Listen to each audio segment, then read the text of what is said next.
અમદાવાદની 7 ડે શાળાને આજે એનએસયુઆઈ દ્વારા તાળાબંધી કરવામાં આવશે ત્યારે સમાચાર અમદાવાદથી જ્યાં એનએસયુઆઈ દ્વારા આજે 7 ડે સ્કૂલમાં તાળાબંધી કરાશે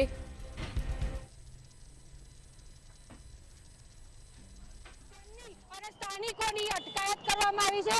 ઘણા બધા વાલીઓ જે છે તે પોતાનો રોષ જે છે તે ઠાલવી રહ્યા છે। કેમ જુદું સેક્શન આપ્યું તમે?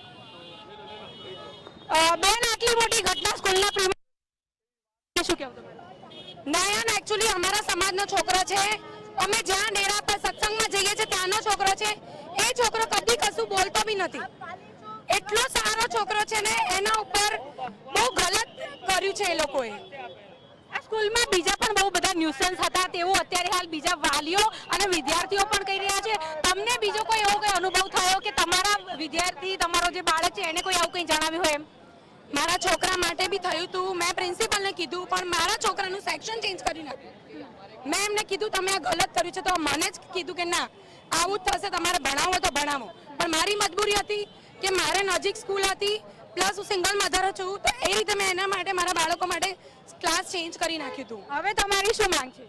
બસ મારા નયનને એને ન્યાય મળવો જોઈએ। ચોક્કસથી તો નયનના ન્યાય માટે થઈને મોટી સંખ્યામાં અત્યારે હાલ જે છે તે લોકો અત્યારે ઉપસ્થિત થયા છે। અહીંના સ્થાનિકો પણ આપ જોઈ શકો છો, સાથે જ બીજા પણ એનએસયુઆઈના કાર્યકર્તાઓ છે અને અહીંના લોકોની સાથે સાથે વિદ્યાર્થીઓ પણ આ વિરોધમાં જોડાયા છે, કારણ કે આ બધા જ લોકો જે છે તે નયનને ન્યાય અપાવવા માટે થઈને બુહાર લગાવી રહ્યા છે ને તેમજ તમામ વિદ્યાર્થીઓ સ્કૂલમાં ચાલતા જેટલા પણ ન્યુસન્સ છે તેના વિશે વાત કરી રહ્યા છે। જય જય શ્રી રામના નારાની સાથે અત્યારે હાલ અહીંયા પસાર થતા તમામ વાહનો જે છે તેઓ પણ સપોર્ટ કરી રહ્યા છે। Justice for Nayan, justice for Nayan, justice for Nayan, Hindu समाज को बचाओ। हाथों में पोस्टर्स हैं। ટુ વ્હીલર ઉપર આવીને હાથોમાં પોસ્ટર લઈને આપ જોઈ શકો છો કે જય શ્રી રામના નારાની સાથે અત્યારે હાલ અનેક લોકો જે છે તે રોડ રસ્તા પર ઉતરી ગયા છે અને આટલું મોટું જે કહી શકાય સ્કૂલની બેદરકારી, સ્કૂલની ગંભીર બેદરકારી શું કહેવાય? स्कूल स्कूल तरफ से स्कूल तरफ से हमने कोई रिस्पॉन्स अप्रोच करो અને પછી સ્કૂલમાં 20 મિનિટ સુધી આ સ્કૂલમાં બહુ ધર્મનો નાશ થાય છે।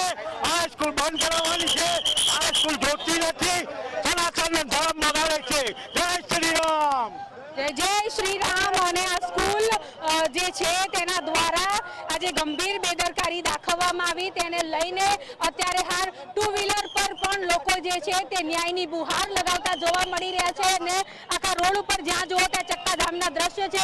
પોલીસ જે છે તે પણ તમામ લોકો જે છે તેને વિખૂટા પાડવામાં લાગેલી છે। ઘણા બધા લોકોની અત્યાર સુધીમાં અટકાયત થઈ ચૂકી છે, પરંતુ મામલો જે છે તે હજુ પણ એટલો ગરમ છે, કારણ કે એક નિર્દોષ વિદ્યાર્થી જે છે તેની નિર્મમ હત્યા કરી દેવામાં આવી છે। ત્યારે આ હત્યાના પગલે હજુ પણ આખું ખોખરા જે છે તે જય શ્રી રામના નારાની સાથે અને આ વિદ્યાર્થીને ન્યાય મળે તે માટે થઈને બુહાર લગાવી રહ્યું છે। કેમેરા પર્સન કેતન શ્રીમાળી સાથે અનિતા પરમાર, મંતવ્ય ન્યૂઝ, અમદાવાદ। અમદાવાદથી આ સમાચાર સામે આવી રહ્યા છે જ્યાં 7 ડે શાળાને આજે એનએસયુઆઈ દ્વારા તાળાબંધી કરવામાં આવી ત્યારે વિદ્યાર્થીની હત્યાને લઈ એનએસયુઆઈને લોકોમાં પારાવાર રોષ જોવા મળ્યો। મોટી સંખ્યામાં સ્થાનિકો તેમજ એનએસયુઆઈના કાર્યકરો ઉપસ્થિત જોવા મળ્યા। 7 ડે સ્કૂલનો ભારે વિરોધ સાથે એનએસયુઆઈ દ્વારા ઘેરાવો કરવામાં આવ્યો ત્યારે મોટી સંખ્યામાં વિદ્યાર્થીઓ સહિત એનએસયુઆઈના કાર્યકર્તાઓ જોડાયા। એનએસયુઆઈ દ્વારા આજે 7 ડે શાળાને તાળાબંધી કરાઈ। અમદાવાદથી આ સમાચાર જ્યાં વિદ્યાર્થીની હત્યાને લઈ લોકોમાં ભારે રોષ વ્યાપ્યો છે ત્યારે એનએસયુઆઈ અને લોકોમાં પારાવાર રોષ જોવા મળ્યો।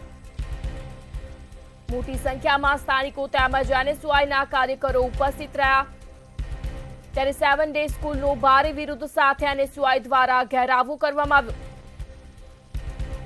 વિદ્યાર્થીની હત્યાને લઈ એનએસયુઆઈ દ્વારા ભારે વિરોધ દર્શાવવામાં આવ્યો, સાથે જ શાળાને તાળાબંધી કરાઈ। સમાચાર અમદાવાદથી સામે આવી રહ્યા છે જ્યાં એનએસયુઆઈ દ્વારા 7 ડે સ્કૂલને તાળાબંધી કરવામાં આવી।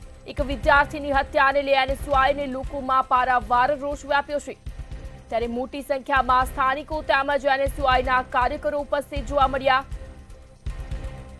7 ડે સ્કૂલનો ભારે વિરોધ સાથે એનએસયુઆઈ દ્વારા ઘેરાવો કરવામાં આવ્યો। વિદ્યાર્થીની હત્યાને લઈ લોકોમાં પારાવાર રોષ વ્યાપ્યો છે। ત્યારે એનએસયુઆઈ દ્વારા 7 ડે શાળાને તાળાબંધી કરવામાં આવી। જે વિરોધ કરી રહેલા તમામ વાલીઓની પણ અટકાયત જે છે તે પોલીસ દ્વારા કરવામાં આવી। વાલીઓ જે છે તે એક જ માંગ સાથે અહીંયા આવ્યા હતા કે આજે સ્કૂલમાં હિન્દુ બાળકો જોડે ગેરવર્તન થઈ રહ્યું છે। ત્યારે આપ જોઈ શકો છો કે પોલીસ દ્વારા અત્યારે હાલ એક વાલીઓ જે છે તેમની અટકાયત કરવામાં આવી રહી છે। આટલી મોટી ઘટના જ્યારે સ્કૂલના પ્રેમાઇસીસમાં ઘટી ત્યારે આપ જોઈ શકો છો કે પોલીસ પણ અત્યારે હાલ જે છે તે તમામ લોકોની અટકાયત કરી રહી છે। મોટી સંખ્યામાં 7 ડે સ્કૂલની બહારના દ્રશ્યો તમને બતાવીએ। એક બાદ એક અહીંયા ઉપસ્થિત તમામ લોકો અને ટોળું જે હોય છે તેને વિખેરવા માટે થઈને પોલીસ જે છે તે કાર્યવાહીના ભાગ સ્વરૂપે તમામ લોકો જે છે તેમની અટકાયત કરી રહી છે। અત્યાર સુધીમાં 400 થી પણ વધારે લોકો જે છે તેમની અને સ્થાનિકોની અટકાયત કરવામાં આવી છે। ઘણા બધા વાલીઓ જે છે તે પોતાનો રોષ જે છે તે ઠાલવી રહ્યા છે। કેમ જુદું સેક્શન આપ્યું તમે? બેન, આટલી મોટી ઘટના સ્કૂલના પ્રીમાઇસીસમાં ઘટી, વાલી તરીકે શું કહેવું તમે? નયન એકચ્યુઅલી અમારા સમાજનો છોકરો છે। અમે જ્યાં અમદાવાદથી આ સમાચાર સામે આવી રહ્યા છે, જ્યાં 7 ડે શાળાને એનએસયુઆઈ દ્વારા તાળાબંધી કરવામાં આવી। મોટી સંખ્યામાં સ્થાનિકો તેમજ એનએસયુઆઈના કાર્યકર્તાઓ દ્વારા હોબાળો કરવામાં આવ્યો। 7 ડે સ્કૂલનો ભારે વિરોધ સાથે તાળાબંધી કરવામાં આવી। ત્યારે વિદ્યાર્થીની હત્યાને લઈ લોકોમાં પારાવાર રોષ વ્યાપ્યો છે। ત્યારે 7 ડે સ્કૂલને આજે એનએસયુઆઈ દ્વારા ખંભાતી તાળાબંધી કરાઈ। વિદ્યાર્થીની હત્યાને લઈ એનએસયુઆઈને લોકોમાં પારાવાર રોષ જોવા મળ્યો। ત્યારે મોટી સંખ્યામાં વિદ્યાર્થીઓ સહિત એનએસયુઆઈના કાર્યકર્તાઓ જોડાયા। ત્યારે 7 ડે સ્કૂલનો ભારે વિરોધ સાથે એનએસયુઆઈ દ્વારા ઘેરાવો કરવામાં આવ્યો। વાલીઓ, વિદ્યાર્થીઓ સહિત એનએસયુઆઈના કાર્યકર્તાઓમાં પારાવાર રોષ જોવા મળ્યો। અમદાવાદથી આ સમાચાર સામે આવી રહ્યા છે, જ્યાં વિદ્યાર્થીની હત્યાને લઈ પારાવાર રોષ જોવા મળ્યો।